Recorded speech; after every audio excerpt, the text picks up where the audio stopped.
Dear students, Palampur गांव की कहानी हम चर्चा कर रहे हैं।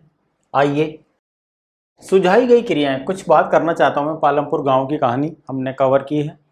देखिए, खेत पर जाने के पश्चात अपने क्षेत्र के कुछ किसानों से बात करिए, मालूम करने की कोशिश करें कि आधुनिक या परंपरागत या मिश्रित खेती की जो विधियां हमने बातचीत की है, किसान किसका प्रयोग कर रहे हैं। जिनसे भी आप बात करेंगे तो वो बताएंगे कि हमने मॉडर्न अपना लिया है, आधुनिक, या पुराने समय से जो चली आ रही हैं उस विधि से खेती कर रहे हैं, है ना। खेती की इन विधियों में से किसान किसका प्रयोग कर रहे हैं ये अपने को मालूम हो जाएगा। दूसरी चीज जो इम्पोर्टेंट है, बार बार आएगी, ये कि सिंचाई के क्या जरिया क्या है। सिंचाई का नहर आ रही है, नदी है क्या, या केवल बारिश पर निर्भर है, तो ये हमें समझना है ना।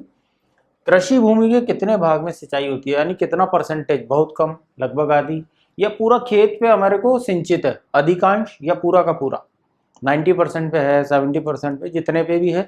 तो वो किसान आपको कोई ना कोई गाइडेंस देंगे कि इतना पानी है, आधे को ही पानी हम पिला पाते हैं या सिंचाई कर पाते हैं। तो कॉमन भाषा में किसान आपको ये सब बातें बताएंगे। किसान अपने लिए आवश्यक आगत कहाँ से प्राप्त करते हैं। देखिए भाई, शुरू में पैसे की ज़रूरत होती है, जैसा हमने पुराने वीडियो में, इससे पहले वाले में बात की थी। तो वो जो रोज़मर्रा का खर्चा स्टार्ट करने के लिए किसान पैसा कहाँ से लाता है, ये देखिए। क्या ये भूमि धारण कर पाएगी, क्या भूमि यह क्या चीज़ है, ये देखते हैं। क्योंकि हम सब जानते हैं भूमि क्या है, प्राकृतिक संसाधन है। इसका सावधानी पूर्वक प्रयोग करने की सबको ज़रूरत है। चाहे वो खेत है या किसी भी प्रयोजन के लिए ज़मीन काम आ रही है, तो बहुत ही सावधानी पूर्वक प्रयोग करने की आवश्यकता है। ये तो आप भी जानते हैं, क्योंकि वैज्ञानिक रिपोर्ट से ये इशारा मिला कि खेती की आधुनिक कृषि विधियों ने प्राकृतिक संसाधन का अति उपयोग किया, ज़रूरत से ज़्यादा उनको यूज़ किया जा रहा है। कैसे? अनेक क्षेत्रों में हरित क्रांति के कारण। देखिए, वापस याद कीजिए, इससे पहले वाले वीडियो में हमने चर्चा की है, हरित क्रांति आई थी। वापस याद दिला देता हूँ। उत्तर भारत में उसका पहले बहुत वेलकम हुआ, उसके बाद दक्षिण भारत में लोकप्रिय हुई। मैंने बीच में आपको एक फोटोग्राफ भी दिखाया था, उसको याद कीजिए। उससे क्या हुआ, उर्वरों के अधिक प्रयोग से क्या होता है, मिट्टी की उर्वरता कम होती जाती है समय के साथ साथ। ठीक है, ये जो मैं हाईलाइट कर रहा हूँ ये बहुत ही इंपॉर्टेंट पॉइंट्स हैं, इनको आप ध्यान में रखिए हमेशा। इसके अतिरिक्त नलकूपों से सिंचाई के कारण, अगर आप बार बार पास पास में नलकूप हो, हैंडपंप आप जानते हैं, तो क्या होगा, भूमि के जल का सतत प्रयोग होगा बार बार, और पूरा जल स्तर कम हो जाएगा। होगा कि नहीं होगा? कि भाई अगर यहाँ पास पास खेत हैं और 4 जगह हमने हैंडपंप खोद लिए, 1 2 3 4 5 ऐसे बन गए, तो जल स्तर तो यहीं का प्रभावित होगा, कम हो जाएगा। समझिए इस बात को। मिट्टी की उर्वरता और भौम जल जैसे पर्यावरणीय संसाधन कई वर्षों में बनते हैं। 1 इंच मिट्टी को कहते हैं कि बनने में कई वर्षों बरस लग जाते हैं। भौम जल, वाटर टेबल, पानी का लेवल, अगर हम आम बोलचाल की भाषा में समझना चाहें तो ये पर्यावरणीय विषय है, जो कि चिंता का विषय है आज के युग में। एक बार नष्ट होने के बाद उन्हें पुनर्जीवित, रिचार्ज करना बड़ा कठिन है। कृषि का भावी विकास, अब आने वाले समय के लिए आप भी जानते हैं, पॉपुलेशन, आबादी बढ़ रही है ना। तो कृषि का भावी विकास करना पड़ेगा हमें। सुनिश्चित करने के लिए हमको पहले ध्यान देना पड़ेगा पर्यावरण पर। अभी इन दिनों आपने सुना होगा कि अमेरिका में और ब्रिटेन में इतनी गर्मी पड़ी कि लोग समुद्र किनारे चले गए।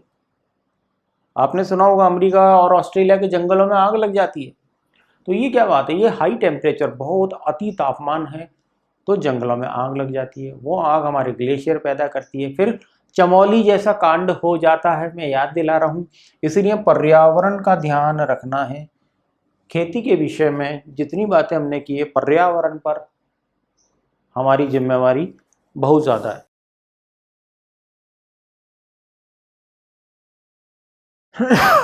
देखिए, रासायनिक उर्वरक इस तरह से खनिज देते हैं कि वो बहुत ही जल्दी सिंचाई वाला जो पानी गया या बारिश का गया उसमें बहुत जल्दी घुल जाते हैं। इस बात को अभी समझ लीजिए क्या होगा फिर। पौधों को तुरंत उपलब्ध हो जाते हैं और उसका फर्क हमें उत्पादन में दिखाई देता है। पहले इस चीज को क्लियर कीजिए, आगे चलते हैं। लेकिन प्रॉब्लम है, मिट्टी इन्हें लंबे समय तक अपने अंदर एब्जॉर्ब या चूस करके नहीं रख सकती। अब क्या होता है आगे, ये मिट्टी से निकलकर भौम जल में शामिल होते हैं। कहाँ तक पहुँचते हैं, नदी और तालाबों तक पहुँच जाते हैं और समुद्र तक भी पहुँचते हैं कई बार नदियों के रास्ते। तो इससे क्या होगा, नदियों के और तालाबों के जीव जंतुओं को हानि होगी कि नहीं होगी। रासायनिक उर्वरक में उपस्थित जीवाणु और सूक्ष्म अवयवों को नष्ट कर सकते हैं। बायोलॉजी में अपन पढ़ते हैं ना, माइक्रो ऑर्गेनिजम्स, वो खत्म होते हैं हमारे, तो पूरे पर्यावरण को नुकसान होगा। इसका अर्थ है कि उनके प्रयोग के कुछ समय पश्चात, अभी तो आपने फसल ले ली, 2-2, 3-3 बार फसल हो रही है, ठीक है। दूसरी बड़ी बात, मिट्टी पहले की तुलना में उतनी उपजाऊ नहीं रही जितनी शुरू में थी। ये किसने बात कही है, डाउन टू अर्थ, नई दिल्ली में। तो देखिए, देश में रासायनिक खाद का सबसे अधिक प्रयोग हमारे देश में पंजाब में होता है। सबसे पहले गेहूं में इन्होंने प्रयोग किया हरित क्रांति में, और पंजाब नंबर 1 है आज भी, ठीक है। रासायनिक खाद के निरंतर प्रयोग ने क्या किया, मिट्टी की गुणवत्ता को कम कर दिया। देखिए, बड़ा चिंता का विषय है। शायद आप मेरे साथ इसको एंडोर्स करेंगे, हाँ करेंगे, कि बारंबार फर्टिलाइजर आप डाल रहे हैं, रासायनिक खाद डल रही है, अलग अलग फसलें हो रही हैं, उत्पादन हो रहा है, मिट्टी की क्वालिटी, मिट्टी की गुणवत्ता दिनों दिन घटती जा रही है। पंजाब के किसानों को पहले का उत्पादन स्तर पाने के लिए अब क्या करना पड़ रहा है, अब अधिक से अधिक रासायनिक उर्वरकों को अब और डालो, आगतों का प्रयोग करना पड़ रहा है। क्या आपकी दृष्टि में ये जो मैंने बात रखी है उचित है पर्यावरण के हिसाब से? जब हमने देखा बड़ी आसानी से मिट्टी में घुल जाते हैं, जब नदी में मिलते हैं, तालाब में जाते हैं, यहाँ तक कि समुद्र तक जाते हैं, वहाँ तक जीव जंतुओं को मारते हैं, केमिकल्स हैं, रसायन हैं, ठीक है। इसका मतलब है कि वहाँ खेती की लागत बहुत तेजी से बढ़ रही है, बिल्कुल बढ़ेगी। कहाँ पर, पंजाब में। बार बार आपको फसल बोने की है, आपको फर्टिलाइज़र डालना पड़ेगा, फर्टिलाइज़र पैसों से आता है, तो कीमत उत्पादन की बढ़ गई, उत्पादन तो बढ़ गया। हमने इससे पहले वाले वीडियो में आपको बताया था कि जल का उपयोग बढ़ गया, मशीनरी का उपयोग बढ़ गया, जैसे ट्रैक्टर, थ्रेशर, हार्वेस्टर आप परिचित हैं, और पैसे का प्रयोग बढ़ गया, तो खेती की लागत बहुत तेजी से बढ़ी। तो अंत में जो उत्पादन हुआ, मान लीजिए गेहूँ, तो उसकी भी कीमत बढ़ गई फाइनल उपभोक्ता को। ये बात हमें यहाँ समझनी है। ये कहाँ से मिली हमको, एक पेपर आता है द ट्रिब्यून, चंडीगढ़ से निकलता है, बहुत जाना माना अखबार है। तो ये सार हमने उससे लिया है। पालमपुर के किसानों में भूमि किस प्रकार वितरित है, ये एक बड़ा ही शोचनीय मुद्दा है, सोचने का, विचार करने का है। किस तरह से जमीन वितरित है, क्या सबको इक्वल जमीन मिली हुई है, सबको बराबर जमीन मिली हुई है? अगर आप ग्रामीण क्षेत्र से, तो आपने देखा होगा कईयों के तो खेत बहुत बड़े बड़े नाप के हैं, कईयों के बेचारों के छोटे छोटे हैं। और भारत देश में आपको ऐसा भी मिलेगा कि कई जगह तो आप पाएंगे कि ट्रैक्टर भी नहीं घुमा सकते, ये भी हालत है हमारी। आपने जान लिया होगा कि खेती के लिए भूमि कितनी महत्वपूर्ण है। सारी चर्चा में हम ये सीख गए अब तक। दुर्भाग्यवश खेती के काम में सभी लोगों के पास खेती के लिए आज भी पर्याप्त भूमि उपलब्ध नहीं है, देख सकते हैं आप। और पालमपुर में जैसे हमने शुरू किया, ये केस है, हमने माना है कि पालमपुर नाम की कोई जगह है ना। पालमपुर में 450 परिवारों में से लगभग 1/3 अर्थात 150 परिवारों के पास, ये लीजिए, लैंडलेस है, भूमि नहीं है, जाए तो जाए कहाँ, ये हालत है, जो अधिकांश दलित है।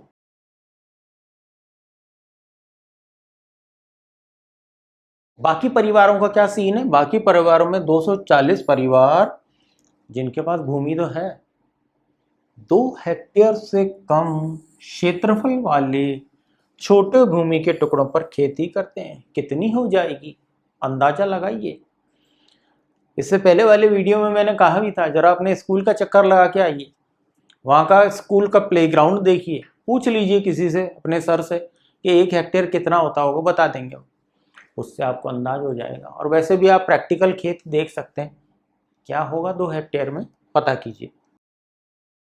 भूमि के ऐसे टुकड़ों पर खेती करने से किसानों के परिवारों को पर्याप्त आमदनी नहीं होती। देखिए, एक तो जितना छोटा भी खेत है उसको उपजाने में भी पैसा खर्च हो गया। सिंचाई के साधन हमारे किसान के पास है नहीं, जो कुछ है वो वर्षा पर निर्भर है। उस पर भी हमारे देश में टिड्डी दल का प्रकोप और भी ऐसी कई परेशानियाँ, बीज का खराब निकल जाना, मौसम का पलटा खा जाना, फसल कटने को या आंधी तेज आ जाना, तो ऐसे कई हम देखते हैं। अखबार पूरा भरा रहता है, आज यहाँ ओले पड़ गए, आज राजस्थान में बारिश हो गई, तेज गति से हवा चल गई, आंधी आ गई, क्या करे किसान। तो ये समस्याओं का हमारा रूबरू हम होते ही रहते हैं। ठीक है। 1960 में कृषक गोविंद के पास 2.25 हेक्टेयर अधिकतर असिंचित भूमि थी। आपने सुना भी होगा परिवार में अपने या स्कूल में बातचीत करते हुए कि हमारे पास ज़मीन तो बहुत है पर कुआं या कोई पानी का साधन नहीं है। ये वही केस की बात हो रही है। गोविंद अपने 3 पुत्रों की मदद से इस भूमि पर खेती तो करते हैं, लेकिन क्या है यद्यपि वे बहुत आराम से नहीं रह रहे थे, लेकिन परिवार अपनी एक भैंस से होने वाली कुछ अतिरिक्त आय के द्वारा अपनी गुजर कर रहा था कि कुछ दूध का उत्पादन हो जाता है, कुछ अतिरिक्त आय के द्वारा अपना गुजारा चल रहा है, परिवार का भरण पोषण मात्र कुछ ऐसा हो रहा है। अब आगे, गोविंद की मृत्यु के कुछ वर्ष पश्चात यह भूमि उसके 3 पुत्रों के बीच में बंट गई। कितनी आएगी प्रत्येक के पास? केवल, अब आप हिसाब लगा लीजिए, 0.75 हेक्टेयर भूमि का टुकड़ा था।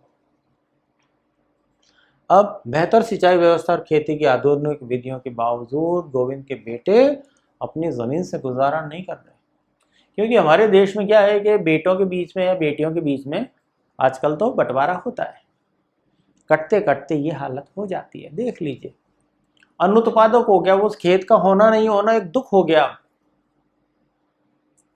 परिवार में विघटन हुआ, वो तो एक अलग बात हो गई। आय का जरिया एक ये था, एक भैंस से कुछ दूध बेच के आमदनी हो रही थी, वो भी गई इस बंटवारे में। अब क्या हुआ, दिक्कत ये आई कि वर्ष के कुछ भागों में कोई अतिरिक्त आमदनी का जरिया करने के लिए उन्हें कोई भी कार्य ढूंढना पड़ता है, कुछ भी मिल जाता है कर लेते हैं। गांव में बड़ी समस्या है कि कुछ ऐसा अतिरिक्त कार्य कब होगा, या तो फसल बोई जाए या काटी जाए, 2 ही वक्त होते हैं। और ये देखिए, जो 2.25 थी वो 0.75 हेक्टेयर रह गई। सिंचाई का साधन नहीं है, पास में पैसा कैश नहीं है, तो आगे का काम कैसे चलेगा, जरा मुझे समझाइए। कितनी विडंबना है ये। अगर ये तीनों भाई बने रहते, 2.25 हेक्टेयर भूमि जैसी तैसी है, एक भैंस थी, 2-4 और लाते तो दोनों तीनों मिलके काम गुजर कर लेते। पर ये बंटवारे ने ये समस्या और खड़ी कर दी। देख लीजिए, ये सीन आपको और क्लियर मैं बताना चाहता हूं। मैं कुछ नहीं बोलूंगा, ये खुद तस्वीर खुद बोलेगी। पालमपुर गांव कृषि भूमि का वितरण आप देख लीजिए। सबसे पहले तो मैं इसको हाईलाइट करूंगा। देखिए कितना बड़ा जमीन है, कितना बढ़िया प्लॉट है, कितना बढ़िया खेत है। देखिए 1 2 मान लेते हैं, ये भी बहुत अच्छा है, ये भी बहुत अच्छा नाप का है ना। आ रही है मेरी बात समझ में? मैं कुछ नहीं बोल रहा हूं, आप खुद मुझे बताएंगे। चलो, ये भी मैंने माना बहुत अच्छे हैं, ये भी मैंने माना बहुत अच्छे हैं, चलो ये भी ठीक है, ये भी एक किसी के हाथ में है ये पूरा। अब आगे क्या हुआ? आगे ये हुआ, बढ़ते बढ़ते 1 2 3 4 5 6 7 8 और आगे तक बढ़ गई। कितने टुकड़े हो गए जरा देखिए, 1 2 3 4 5, 1 2 3 4 20 हिस्से हो गए। इतने इस जमीन के 20 हिस्से में क्या उत्पादन होगा, क्या सिंचाई के साधन आएंगे, और क्या कोई फर्टिलाइजर रासायनिक उर्वरक डालेगा? अब सोचिए इसमें ट्रैक्टर अच्छी तरह चलेगा या इन छोटे टुकड़ों में अच्छी तरह चलेगा, मुझे बताइए। ये तो कॉमन सेंस से दिखाई दे रहा हमें। इस तरह से बंटवारा हो गया, अनुत्पादक खेती हो गई। अब जो जमीन पर काम कर रहे थे, बड़ा खेत था, ये पहले किसी जमाने में पूरा एक खेत था जो कि बट बट के 20 हिस्सों में बट गया। कंडीशन आपके सामने है।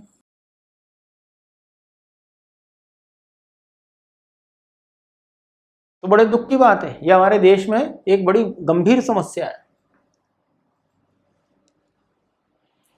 आप एक गांव के चारों ओर बिखरे हुए भूमि के छोटे छोटे टुकड़े देख सकते हैं, ये भी है। इन पर छोटे किसान खेती करते हैं।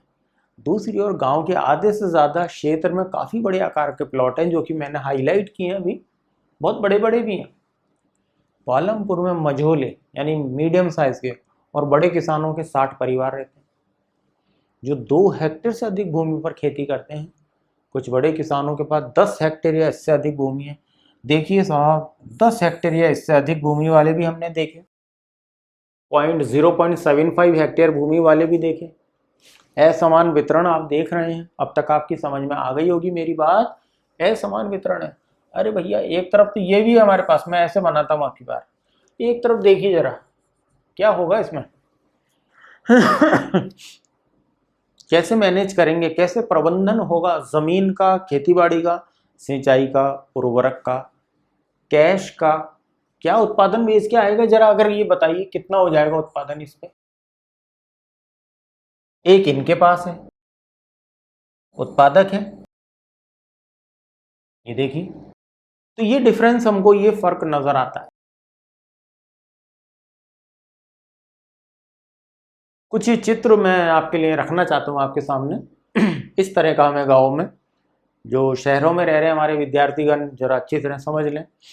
खेत पर लेबर हमारे यहाँ काम करती रहती है। इस तरह से ये स्प्रिंकलर दवा छिड़क रहे हैं। ये पारंपरिक खेती के तरीके हैं, हल बैल के साथ में काम कर रहे हैं। ये पुराने प्राचीन समय से हमारी पद्धति चली आ रही है। ये हाथ से बीज छिड़कने की परंपरा हमारे यहाँ चली आ रही है। अब ये मॉडर्न युग आ गया आज का। आप देखेंगे कि हमारे यहाँ ट्रैक्टर, थ्रेशर, हार्वेस्टर, विन्नोअर, बहुत सी ऐसी मशीनरी आ गई हैं जो कि ऑटोमेटिक चलती हैं, है ना, या तो डीजल से चलती हैं वो। श्रम की व्यवस्था कौन करेगा। पैसे की कमी तो आप और मैं, हम दोनों समझ सकते हैं। श्रम गांव में देखिए, हम क्या पढ़ रहे हैं, कारक। भूमि के पश्चात हमने अब तक किसकी चर्चा की, भूमि। अब आगे चलते हैं, श्रम। श्रम उत्पादन का दूसरा आवश्यक कारक है। खेती में बहुत ज्यादा परिश्रम की आवश्यकता होती है, माइंड इट।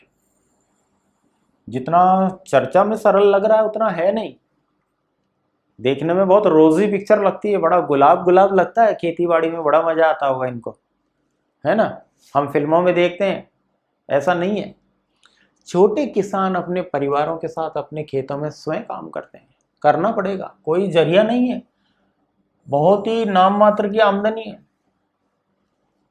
इस तरह वे खेती के लिए आवश्यक श्रम की व्यवस्था स्वयं ही करते हैं। यहाँ तक कि बच्चे, बूढ़े, बुजुर्ग, महिलाएं, जो छोटे खेत हैं, अनुत्पादक हैं, वो भी खेत पर काम करने जाते हैं। पढ़ाई छोड़ छोड़ के बच्चे जाते हैं ना। मझोले और बड़े किसान अपने खेतों में काम करने के लिए दूसरे श्रमिकों को रख लेते हैं, क्योंकि पैसा है तो दूसरों की मदद ले लेते हैं। गांव में श्रम मिल भी जाता है और वो खेती बाड़ी से परिचित भी होते हैं, काम जानते भी हैं, सुलभ होते हैं। उनको ये फ़ायदा है कि वहीं के वहीं उसी गांव में मिल गया। पास के गांव में और पास के छोटे कस्बे में आने जाने के समय और पैसा बचा। किराया भाड़ा जो लगता है ना, बस का या जीप का या मोटरसाइकिल पे अगर आप आएंगे तो कुछ खर्चा होता है, तो वो बच गया, समय बच गया और इजीली, आसानी से कुछ काम भी मिल गया। तो छोटे और सीमांत किसान को यहाँ काम मिल गया। प्लस नॉलेज भी है, खेतीबाड़ी की जानते हैं वो लोग।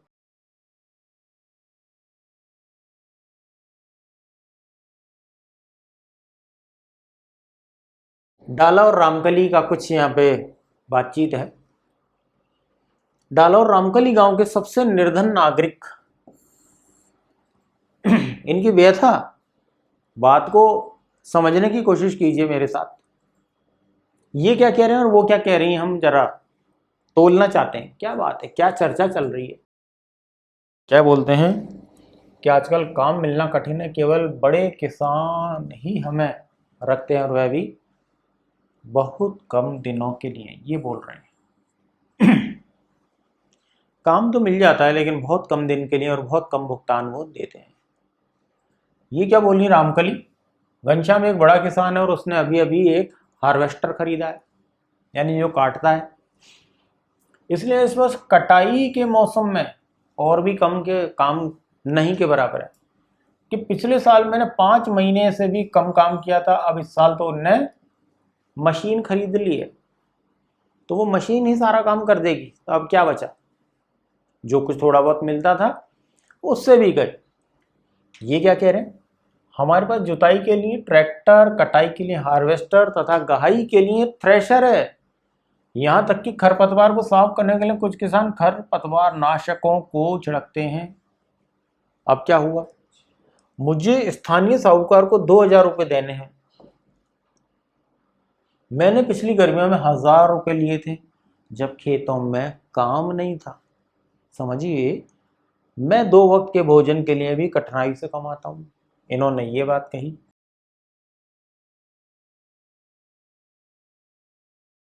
ये बातें हमको इस चैप्टर का पूरा सारांश समझा देंगी, इसलिए मैंने आपके लिए ये वीडियो में इनको जगह दी है। देखिए, दोबारा सुनिए। इस व्यक्ति ने स्थानीय साहूकार से 2000 रुपये लिए थे। कितने लिए थे, 2000 के 1000?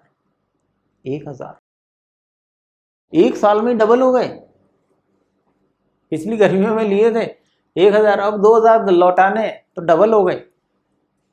तो ब्याज की दर क्या हो गई, जरा आप कैलकुलेट कीजिए, जोड़िए। क्योंकि पिछली साल इनको खेतों में काम नहीं मिला था, तो ये कहाँ से चुका पाते। 2 वक्त के परिवार को रोटी के लिए इन्होंने 1000 रुपये का इंतजाम किया था, साहूकार से उधार लिए थे। तो ब्याज की दर देखिए कहाँ है। प्यारे विद्यार्थियों, मेरा सवाल है, 1000 के 2000 बन गए। कितनी बुरी कंडीशन है, ये मैं बताना चाहता हूं।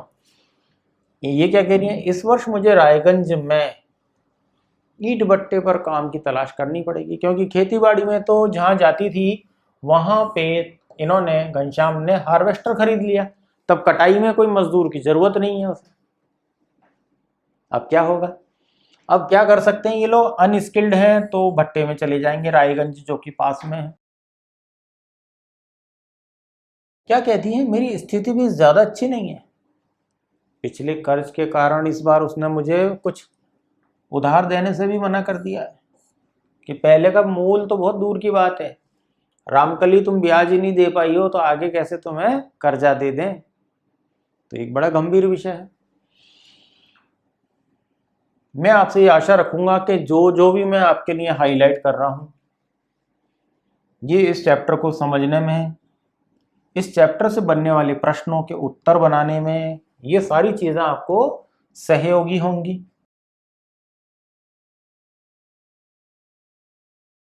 इन दोनों छोटे किसानों के, मजदूरों के विचारों को मैंने आपके सामने रखा है।